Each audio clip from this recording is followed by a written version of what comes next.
welcome back to my channel, or if you are just joining me for the first time, my name is Sara Kelly and I'm an ADHD mindset coach. The demographic of people I serve are career-driven, late diagnosed ADHD women, but everybody, of course, is welcome to watch my content. If you're not already subscribed to my channel and you are late diagnosed with ADHD, please hit that subscribe button and turn on your notifications because I come out with content specifically for late diagnosed women every single week. Now, whether you got your diagnosis during COVID or if you just got it last week, or maybe you're in the process of being diagnosed right now, in this video, we're going to talk about how to thrive as far as our mindset is concerned when you have ADHD and a new diagnosis, or you just strongly feel like you are an ADHDer. I'm going to give you 5 easy to use tips that you can start implementing into your life right now today. You know, when I got diagnosed with ADHD, it was COVID. It was 4 years ago, like so many other women. And there were so many things, so many dots that I started connecting between how I've shown up in the world that I can relate back to ADHD. So many of us with ADHD have heard more negative feedback than our neurotypical counterparts, as well, just that knowing inside that everything was a little bit harder in certain areas. I'm not just talking about academically. Yes, some of us ADHDers did struggle in school, but there's also a lot of people with ADHD who find school really, really easy. I'm more so talking about the negative feedback that we've heard, like, oh, she's such a space cadet. She never pays attention. She's always daydreaming. She's always late. She's very impulsive. She's emotionally dysregulated. Hearing these kinds of things can really mess with our psyche. So now that you are sitting in an ADHD diagnosis, let's talk about 5 tips that you can use that will help you with your mindset, which there is a huge correlation between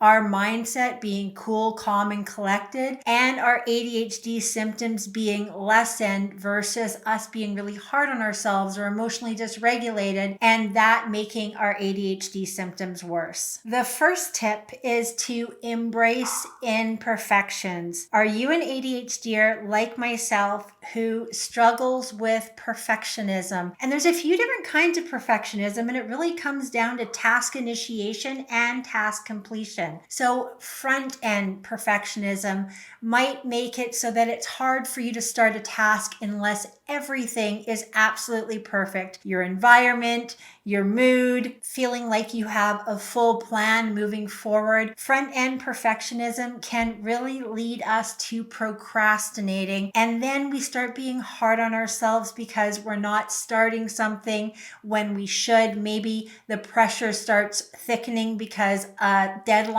is looming, and we just get caught up in the details. Now, with back-end perfectionism, that would be completing a project to say 90 or 95%, but not wanting to hand it in or put it forward because it's not absolutely perfect. To remedy this is probably a little bit easier said than done in the beginning, but that is to embrace progress over perfection. It's so much better to get something done at a 7 out of 10 standard than to strive for that 10 out of 10 standard, but not feel like you can quite get there. And I think a lot of times too, we struggle with things like imposter syndrome, where we feel like, oh my gosh, if everybody knew how hard I'm finding this or how I'm struggling internally, if I were to get caught, then how would I manage if people actually found me out?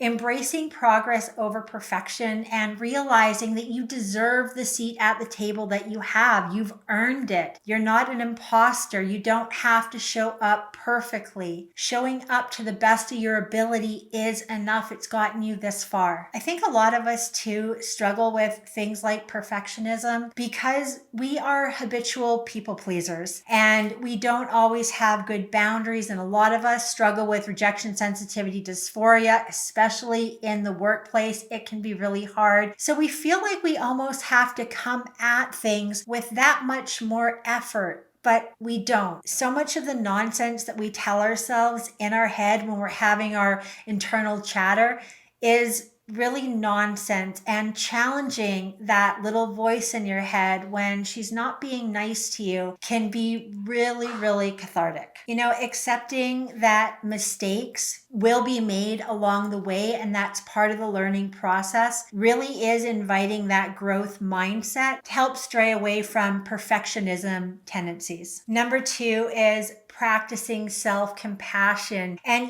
progress over perfection and self-compassion really do marry together nicely. Being kind to yourself and now recognizing that you get to look at your life through an ADHD lens. Recognizing that having ADHD brings its own set of unique challenges is a great way to practice self-compassion. It's okay to not have everything in your life figured out. I know that might not sit well with you, but it really is true. It's taken me a really, really long time to come to this point, and I still fall into being hard on myself once in a while, and I still fall into perfectionism once in a while. But when I can really get grounded, slow down, and be kind to myself, I end up being way more productive and way more creative because there's no emotional dysregulation standing in the way of my productivity. And I do have a video all about emotional dysregulation linked in the description of this video. So if that is something that you struggle with as an ADHDer, feel free to check out that video after you watch this one. Number 3 is setting realistic expectations for yourself. Especially those of us ADHD women who are really career driven, we tend to think that we can do it all. And that can lead to ADHD burnout, which is not fun to go through. You've probably been through it before. I've been through it quite a few times. And that really does kill our productivity at the end of the day because, again, it's a form of emotional dysregulation to the point where we become exhausted. A lot of us, too, struggle with overwhelm. And that really comes back to our impulsivity and being these yes people before we really know how many spoons or how much bandwidth we have before committing to things. And if you are someone who struggles with overwhelm, learning to break tasks down into more manageable pieces and using something like the Pomodoro technique where you set up a timer for, say, 30 minutes and then you just put your head down and you work without any kind of distractions from your phone or the internet can be really, really helpful for our productivity. And when we're feeling like we're being productive, that will give us a surge of dopamine. And that is something that ADHDers don't have enough of. Celebrating our wins is also something that creates a ton of dopamine. And most of us don't do that enough. We are on to the next thing and on to the next thing and illuminating the thing that we did wrong, but we're forgetting all of the little things that we did right. So whenever you can, whenever you notice a win, celebrate it. It'll give you dopamine. It will make you a more positive person and it will increase your productivity and decrease any emotional dysregulation that might be looming when you are feeling overwhelmed. Number 4 is to focus on your strengths and your passions in the workplace. If you have opportunities to spend more time in your zone of genius, we have the gift of hyperfocus and we have interest-based nervous systems. So doing the things that you love in your personal life or in your professional life is a great thing to do to improve your mindset. Channeling your energy into activities that you are generally interested in also increase your focus and motivations. So it really is a win-win to focus on your strengths and your passions. Now, before we get into the 5th tip, if you haven't liked this video already, please like this video by liking this video. More ADHDers in the algorithm who might need to see this today will see this video.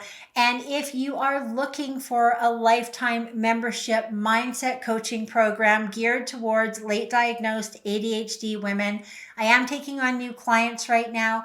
There is a link to book a call with me in the description of this video. As well, I have a free masterclass that goes over the 5 pillars to creating lasting change, when you have ADHD and you struggle with your mindset. The link to the masterclass is also in the description of this video. All right, let's get into my favorite tip and my zone of genius. Tip number 5 is mindfulness and mindset shifting. Practicing mindfulness techniques can help us stay in the present moment. When we are faced with any kind of emotional dysregulation or any stress, we are either reliving something that happened in the past, or we're anticipating something in a negative way that hasn't happened yet in the future.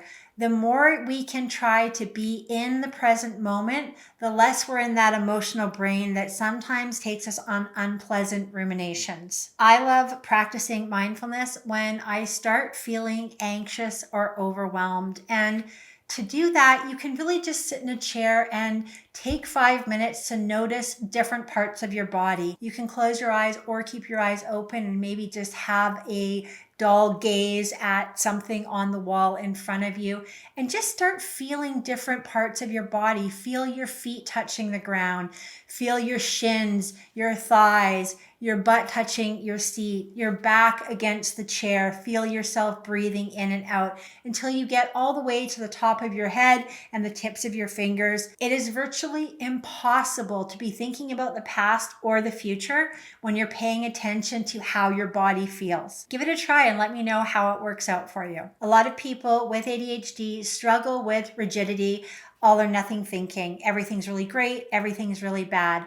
Practicing mindfulness really invites that gray zone into some of our black and white thinking, and learning how to challenge negative thoughts by replacing them with more positive thoughts is also a great way to practice mindfulness. And if you're the type of person who likes to use affirmations, the best way to use affirmations is to have your words match what's going on in your actual situation at the time that you're saying them. So for example, if you are, say, driving to work and you're late and the traffic is really heavy and you're hitting every red light, that would not be a time to say an affirmation like "life loves me." Your situation and your words are not matching. So in order to use affirmations effectively, on those days where traffic is light and you're hitting every green light on the way to work and you're early, that would be a great time to say "life loves me."